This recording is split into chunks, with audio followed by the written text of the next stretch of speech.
Commander Shepherds, we've got news coming in. We're going to discuss it right now. This is your host, Tom, or Robots. I'm back with Sam N7, the legend. Sam, we've got some news to talk about, buddy. We do. I meant to say last episode, happy belated birthday, by the way. Thanks. I got older. Yeah. It happens. Another revolution around the giant, fiery ball. Fiery ball of plasma in the center of our solar system. Yep. Happy Revolution Day. Yeah. I've been traveling through space and time. Just like everyone else. Just to be here at the same rate as basically everyone else on the planet. But anyway, we teased it last episode. We have some news coming in, and surprise, it's Alliance Brass. No, it is. What are we talking about? We got a post that came out from BioWare, maybe, about something that might allude to things that are or are not true about Commander Shepard. Right. Yeah. So basically, you'd expect this kind of thing to happen with an intentional narrative leak. Like plenty of other games, you'll see leaks on Reddit and someone will be like, oh, I'm with BioWare and I claim to know blah, blah, blah, blah, blah. That's not what happened here. Right. What happened here is much more benign, I think. Basically, the BioWare store posted an item for sale. It was something interesting, and then they immediately removed it, and it started getting some attention. I'm not one for speculation. I'm really not one for speculation most of the time, and I think I've made a good point of that on this show. I'll make educated guesses on the lore, but I typically don't deviate into hype. There's a lot of hype. There's a lot of hype on YouTube and whatnot. Oh, and sure. In fact, sure. Just trying to get those clicks. Yeah, even about this topic. Sorry, there's like a vehicles parade in the background, like a parade of. Actually, it's I got to get this leak out quick. They're coming for me. they're coming after. They're like, we saw them live. We're coming. Yeah, quick. There's not much time. Man, BioWare has a lot of sway wherever you live. Yeah, Harambe's true killer was no. More or less, I'm not one for speculation, but this one is probably worth mentioning. We were made aware from a listener and a supporter of the show that BioWare, they basically tagged us on Twitter, and they took a screenshot of this product description, and BioWare had put up this lithograph poster for the next Mass Effect. It was the same teaser artwork that they sent a while ago on their Twitter account, where it had that crater. People said the crater looked like a Geth. Yeah. We actually have it behind us here on the screen. As part of our background. Yeah.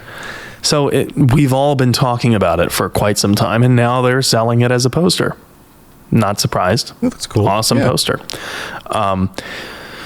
And basically, the description of the item is where the controversy lied.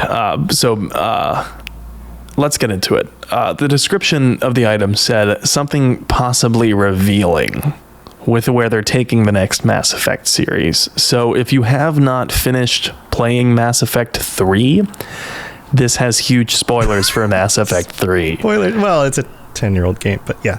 Right. So if you wanted to, protect your, sensitive ears from spoilers about this, I advise tuning out. Anyway, this is the description of the poster, right? It says, the show goes on, ...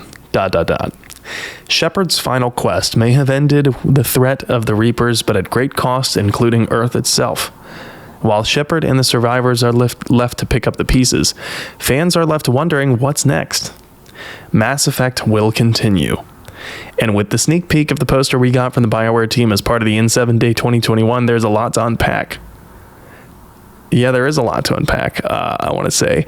And starting with that first paragraph that they had, while Shepard and the survivors are left to pick up the pieces. Yeah. Doesn't that implicate to you that Shepard survived the ending? That's what that sounds like. That absolutely sounds like Shepard's alive and he's working with the rest of his crew in order to do what he can post-war, which has to be the next game. Right. And they've already said that Destroy ending is the only one where Shepard could survive, right? Mm-hmm. That's what they've said, and they've discounted the indoctrination theory. BioWare said it's a cool theory, but that's not what we meant. So basically, what does this all mean? Well, it would mean if we are to believe this marketing language here under this poster, that Shepard has survived the ending, which would mean that they've canonized the destroy ending, probably. It would also mean another thing, that the next Mass Effect is taking place after Mass Effect 3. That it's not set in Andromeda before Mass Effect 3, or sure. It's not about the First Contact War, which makes sense because that's what the fans have been asking for, is more of the same storyline, or at least the same timeline in our galaxy. Right.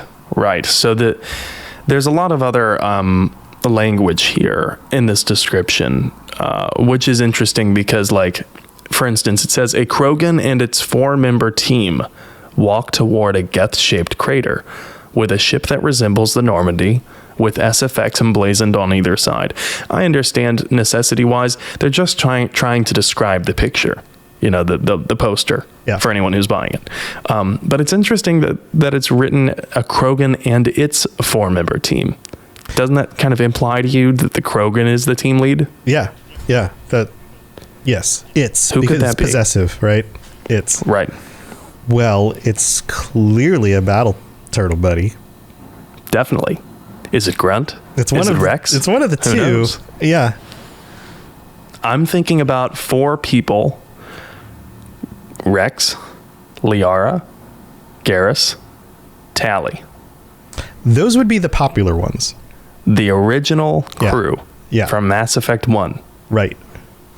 The 3 most popular plus Rex, which I guess you could say is a 4th most popular. I don't know if he's on that list. Okay. Like, based on our data, think about it, going back to the last episode. Right. The people that people chose to take with them on missions or romance them or whatever, those first 3 that you mentioned are the most popular 3. Yeah. Across the board. Yeah. And then you add a Krogan, probably Rex, that kind of fills it out. That's 4 right there. Yeah. Ultimately, well, we'll get into it in a little bit, but basically, the supporter of ours said, did the marketing team get ahead of themselves?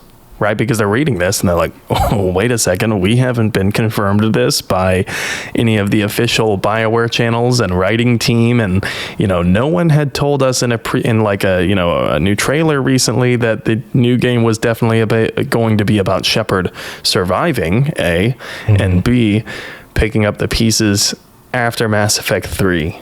No one told us that. So did the marketing team get ahead of themselves, and I don't think this description will stay up. Right. So there's 2. I have 2 thoughts on this. Well, I guess 3. One, marketing team got ahead of themselves and posted something that they know to be true in the text that wasn't supposed to be out yet.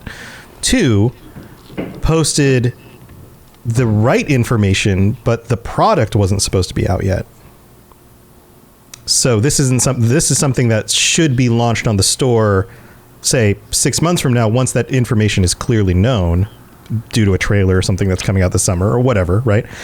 Or 3, somebody just didn't know what they were talking about and just pulled text out of their butt. Like a lower level marketing person was just like, here, just fill out some text on this and like just describe what's on here. We're going to post it. And then somebody didn't do the due diligence of double checking to make sure that the text actually matched the rest of the messaging. Right. Well, I mean, if true, this would be a massive oopsies.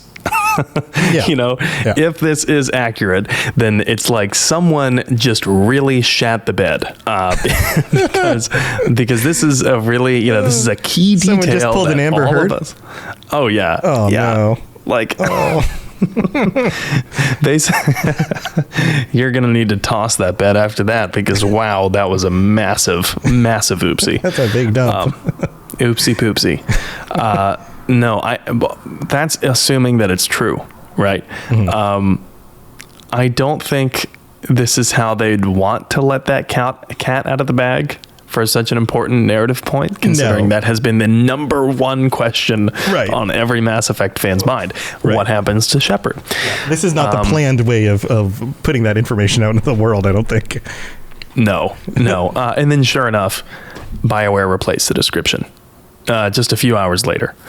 The description on the site for the same product now reads, "The threat of the Reapers might have ended, but at great cost, including Earth itself. While the survivors are left to pick up the pieces, fans are left wondering what's next." Mm-hmm. So now, no mention of Shepard. Right. Now, it's all about, well, the threat of the Reapers is done, and unnamed survivors. Vague reference to anybody who survived, whether they're in the party of the game or not. Right. And then, so there's no mention of Shepard after that whatsoever. But important to note that the product is still up. So if they weren't meaning to sell this yet, then I don't think they would have kept it up. I think they would have just taken it down. Right. So that kills that theory. So either somebody totally goofed and revealed information that wasn't ready yet, or somebody just made something up and it just wasn't confirmed before posting. That's what it would seem like. But honestly, here's my opinion. The marketing team, and this is coming from me being a writer. Like, I know how corporate has you write.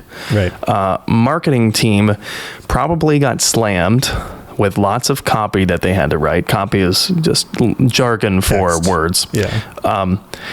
They had a lot of words they needed to write very quickly. And it's kind of unrealistic to expect everyone who's going to be working at BioWare to be familiar with all the games. They hire them for their writing skills, not the fact that they're so knowledgeable about the games. Right. It's probably a bonus if they are, but... Yeah, absolutely. But it's not going to keep them from hiring you if you're good at your job, so... Right. Yeah. And so, I doubt everyone in the marketing department has played Mass Effect, and I seriously doubt that the BioWare store team has the inside scoop on what directions the writers are taking with a game that just barely started pre-development. The marketing departments and at large corporations, and BioWare is now part of a very large corporation, EA, right? Yeah, right. The departments are almost like independent cells. If you were to think of Cerberus, they're almost like independent cells. And if we're referring to the head of EA as the elusive man, which I love that analogy, and I'm going to continue with it. Okay. Basically, the leads of the cells probably know what the other cells are doing, but the bottom level marketing copywriters, they have no idea what the design team is doing. And if they do, maybe it's because they were gossiping at the lunch table in the cafeteria with someone. You know what I mean? Right. They know somebody else in the other team, and so therefore they've been talking about it, but not because the information has been revealed to everyone. No, it's pre-development. There's no way that they know the serious and critical points of the narrative that the writers are going to take it in, and the game is still being made. It's probably not going to be released for 3 years. You know what I mean? There's no way that a bottom level marketing copywriter who probably is fresh out of school, if we're being honest, fresh out of school or 2-3 years of experience. Sure. It is an entry level job. And those types of marketing copywriter jobs are volume. They're volume. Keep it coming. Keep churning out and cranking out They probably are given like 50 different items that they need to write descriptions for by the end of the day or the end of the week. Yeah. They don't have a lot of time. Right. So the point is they can't just play the games and get up to speed and make sure that they know what they're talking about. Because it doesn't. No. It was probably more of a, hey, you know something about this game. Take a look at the picture, write up a description. Maybe. But okay, so there's some Commander Shepard's in the Mass Effect game, so I'll just add that Commander Shepard and his team, something. This is roughly the description that I know about what's coming out based on text that they have that they've passed out to everybody. Like, this is the text that we are going with. Now just make up something else that at least shares some of that information. Exactly. And so they input Shepard into it, is what you're saying. Yeah. Because they know Shepard is in the games. Yeah, take a look at these previous examples of marketing copy that we've given with Mass Effect related items on the store before. Do your best to emulate it. And if you don't know anything about Mass Effect, I don't know, you can educate yourself. I don't really care how much you educate yourself on Look it. up Just a video. get it done. Go listen to that Lorecast podcast to find out something. Yeah. Oh, there's somebody named Shepard in this. Okay, cool. Right. And by the way, I don't think anyone should be hounding the marketing team for not being educated on the games. Like, not at all. Their job is to be a marketer, not to be a fan of the games. Right. Absolutely. Absolutely. Yeah. There are a lot of people who work in these companies that aren't fans of the games. They just do their job. It would be like assuming that you are only going to hire somebody to handle the financial stuff of the company if they have some knowledge of the inner workings of video game design. Like, no, you're not going to do that. The person who's handling the money needs to be good at handling money and working with spreadsheets and paying bills on time. You know, like that stuff. Yeah. I want them to be good at that. If they also like the video games, cool. But they don't need to know how game design works in order to, or what the plot of the next game is coming out, in order to make sure that, you know, they're handling making sure everyone gets paid and paying off the bills on time.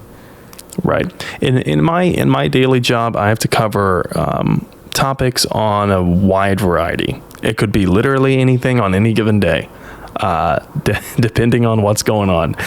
It is not reasonable to expect me to be an expert on every topic. Right. But I have to educate myself fast enough that I'm able to convey a point and convey it with a certain level of authority so that I don't expose myself as not knowing what I'm talking about. Right. Right. The funny thing here, though, is that there was no approval, or seemingly no approval process, because even when you have somebody who's at that bottom tier level, just a copywriter, and I'm not saying all copywriters are bottom tier. I've worked with very high level copywriters who are awesome at their jobs, but let's say like an intern first hire kind of position, and that's what we're going with the assumption here. They usually have to write this copy and then hand it to a manager who then reviews and approves it before it goes out. So even if this is the fault, quote unquote, of say a low level copywriter kind of position, there should have still been some sort of managerial oversight in that. And there should have, but that's weird. If they're making pay cuts, maybe not. Yeah, that's true. You know, if they are working with a bare bones staff, their manager probably doesn't have time. Their manager probably doesn't have time to check the copy of everyone's writing. If they're working in an environment where their manager is sitting in meetings all day. Yeah. I get that. It can happen. It totally depends on internal business processes. And as unexciting as that is, I would be remiss if I led people to believe like, no, this is probably just a leak. And it's, you know, we know something that we weren't supposed to know. Mm-hmm. I'm not going to lie to you. And I haven't lied to people, and I don't want to lie to people, and I don't want people to get their hopes up. You know, it's so much more likely that someone with cursory knowledge of the game made an inference about the story that just wasn't on target. Yeah. And fans saw through it and they said, hey, BioWare put this out, so it's got to be canon. Now we know. Oh, too late, BioWare. We're on to you. And then meanwhile, you have the manager at BioWare like, oh, God. You know? Right. Right. After having worked in settings like this, I can tell you, the writers on the ground get handed this stack of topics that they have to grind out descriptions for. And if you're going to finish the work in the allotted time, there is no time to brush up on the games you may not have played. So you try to write as fast as you can, and sometimes, especially when you're communicating with an audience that are all basically subject matter experts, right, you get caught in the woods with your pants down. Yeah, they're gonna because know you this. had to write something. You had to write about something that you knew about it, but you didn't. And that's what I think happened here. Well, there's another variation on the theory as well, is that if they are so short-staffed, this may have even been outsourced. So to outsource copywriting is not unknown. It's something. I worked at a marketing company. I ran the SEO department, but I worked with our copywriters, and there were times where we had 2 copywriters on our team. We had 30 people working at the place. Two of them were copywriters. One of them moved on to another job, and for a while we had to outsource some of that work because it was too much for one copywriter to do. And situations like this can happen from that as well. You have somebody who isn't on the team, who isn't part of in the know, and they're just working off of some instructions. Somebody had a few minutes to write up and say, hey, write some text for these images, base it on whatever you know about the games and whatever is in the image, and we're going to post these later. And it just slipped through the cracks. And if it was someone who has a marketing background and not a journalistic background, I think you're going to find that the marketing background is so much more concerned with how things sound. How does it sound? Does it sound good? Right. But the journalist background is going to say, did we fact check that? Right. Oh, yeah. It's totally, is totally different. True? Yeah, because your goals are different. The marketing team is trying to sell something. The journalism team is trying to report on actual information. Right. And like, being a journalist, you expect to be wrong. Like, what happens if I'm wrong and I publish this? Yeah. I can't tell you how many times I think that every day at work. Yeah. Like, how bad is it going to be if I'm wrong, or maybe not even wrong? Maybe just, maybe I'm not wrong, but I'm misleading. Or you're missing, what if I'm missing the full story. Right. It's like a kind of almost like a white lie. It's that version of like, what if I didn't get the whole story right? That's why you see so many journalists backpedal and say things like, it's unclear at this time whether or not blah, blah, blah. Don't get mad at them for saying that. They're literally just trying to not tell you a lie. They're trying to not... Right. They're trying to give you as much information as they can based on what little information they have. Yes. And it's constantly evolving. Yeah, and it's like an unconfirmed report. If you ever hear a news station say, we have unconfirmed reports of this happening, take it with a grain of salt, because if they're telling you that they have not gotten confirmation on that report, I'm questioning their editorial judgment and why they would feel like an unconfirmed report has enough validity to relay it. To even share it, right? To get people even wondering about it. Yeah.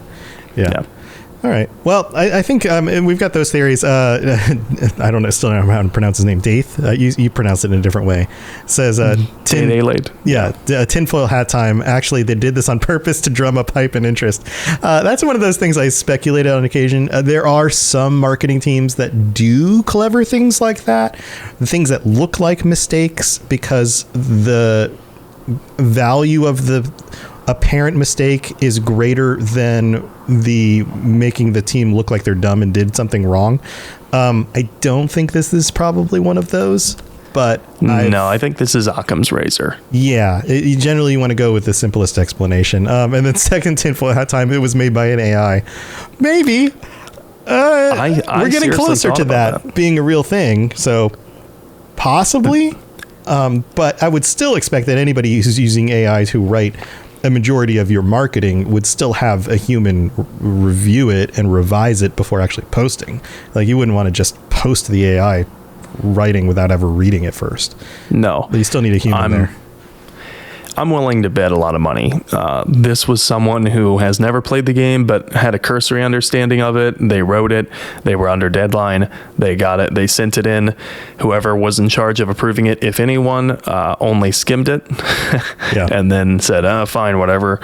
And then it went to print. And then the entire internet of subject matter experts was like, hold on. Yeah.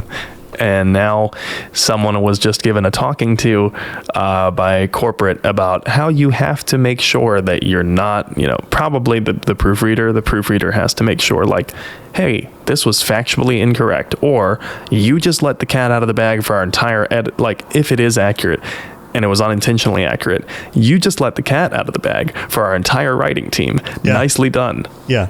Good job, buddy. Yeah. Well, I would love to hear what other people think about your speculation on this. You guys can feel free to join us on our Discord and tell us what you think about this. And who knows, maybe we'll get a little bit more evidence. I probably won't get another post like this, but you never know when stories come out later, like, well, this is actually what happened, because somebody was able to get a little bit more information. So Interesting stuff. Before we head out, we have a new review to talk about. You ready to talk about some reviews? Yeah, I think we actually have two. Yeah, two new reviews, actually. Yeah. Thank you for everyone for tuning in. We're not doing a mid-break because we're just kind of doing this quick, shorter episode for the second episode this week. But if you are a patron, thank you so much for your patronage and for being here. We read out all the patrons and the new patrons on the last episode of this week. We'll still continue to do that once a week, but just want to make sure that if you're listening to this episode and you're like, wait a minute, why didn't they shout me out? We're doing it once a week. It's on the main episode of the week. This is kind of the second bonus episode. But we are going to read out some reviews. We've got Sint Martin from the Czech Republic. This is awesome. I think it's the first time I've seen somebody from the Czech Republic review any of my shows. Thank you for writing this in. This is awesome. Best podcast in Systems Alliance space. 5 stars. I discovered your podcast last autumn by accident when searching for Mass Effect audiobooks online. I've been a fan ever since. Music of Mass Effect is probably my most favorite podcast episode ever. That's awesome. I hope you are going to do something similar with the science of Mass Effect. That would be awesome. Keep up the good work, guys. That is something we've been talking about. That's something we asked if anybody out there knows more about the physics of all of this stuff. Please let us know. We'd love to talk with you about it and potentially have you on the show. We'll see. Then we also have one from TWFS is greater than MBF. Do you know what that means? I thought about that briefly and I was like, I'm not sure what that means. But they wrote, also on Apple Podcasts, I'm not Commander Shepard, but this is my favorite podcast on the Citadel. 5 stars. This podcast really helps helps the time go by when I'm at work. I have my AirPods in my ears when I'm not supposed to, and I got tired of listening to music. So I found this podcast and it's been super refreshing. Thank you guys for helping me get through my boring pharmacy shifts. Well, thank you for supplying drugs to the nation.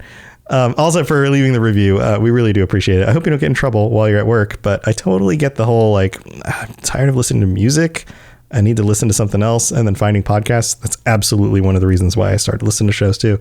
But thank you to everybody who takes the time to support the show with ratings and reviews on Apple Podcasts, also ratings on Spotify, and even just telling your friends or just joining us and being part of this community. We really do appreciate you guys being here. So thank you so much. Sam, you got anything else you want to say before we wrap this episode up? Yeah.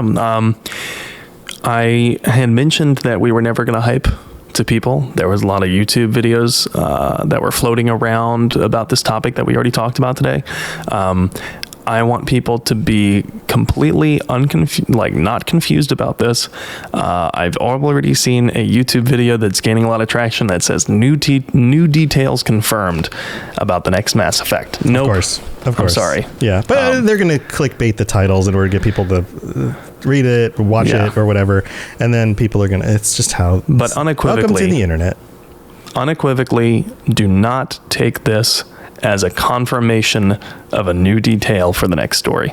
Right. It might be. It could be, but do not take it as a confirmation. Right. Like, I recommend living skeptically in all things. Right. That's just me, though. But I think that that's probably a good way to go about life, is to just constantly be open to information and updating your version of reality based on whatever new information you get, and not locking things in and just holding on to them because you're always just going to be either misinformed or disappointed. So that's just my theory. That's the thing. Like, there's a difference between a leak and a confirmation. A confirmation would be if BioWare came out and said tomorrow, that is true. Yeah. That little message, when they said that is true, that is a confirmation. Right. The leak, whether or not this is a leak or a mistake, right. At best, it's a leak. At best, it's a leak. At worst, it's a mistake. Right. Regardless, it is not a confirmation. Right. So, unequivocally, not a confirmation. It could be accurate. It could be. But it's not a confirmation. Do not take it as such. Let's be rational humans. Our lives will all be better. Yeah. Please. Now, if we wanted to make more profit off of people, we could just fucking lie to them. Yeah, we could. That's how the internet works. But I don't feel right doing that. And I'm not saying that any YouTube creator making a video about this is doing that. I'm not saying that at all. I'm just saying, don't take it as a confirmation. Anyway, now that I'm off of my soapbox about confirmed reports and unconfirmed reports. Sure. I'm streaming. I'm streaming Mass Effect. And I'm streaming every Saturday from 6 to 9 p.m. Eastern. I have Sassy Ship Saturdays. On Mondays, I'm streaming modded Fallout 4, maybe modded Skyrim in the future. And then on Thursdays, this coming Thursday, I am starting my very first ever Dragon Age playthrough. Sweet. So awesome. At N7 the Legend on Twitch and Twitter. Awesome, dude. Yeah, all of my streams are over on Robots Radio, the Robots Radio channels on Twitch, on YouTube, and on Facebook.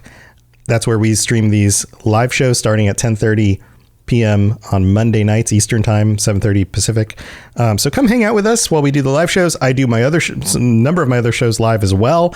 Plus, I also sometimes stream games or making music and doing all sorts of other stuff. I'd love for you guys to come by and hang out. But that's what we got. You guys know where all the other shows are, robotsradio.net for all the other shows on the network, including my shows and the other shows on the network. Lots of good stuff to listen to if you're looking for other things, including shows that do cover some Mass Effect stuff from time to time. So lots of awesome stuff. We'd love for you guys to be part of this community. And that's all we got for this week. Next week, we're going to be talking a little bit more about Hackett. So stay tuned for that. And who knows, maybe we'll get another leak. We'll see. But until then, stay safe out there. We'll see you guys next time. Bye, everybody. Thanks for tuning into the Mass Effect Lorecast. We'd love to hear your opinion and thoughts on the lore of Mass Effect. Reach out to us on Twitter at Mass Effect Cast, or check out the Robots Radio Discord. Also, you can send us an email at masseffectlorecast@gmail.com.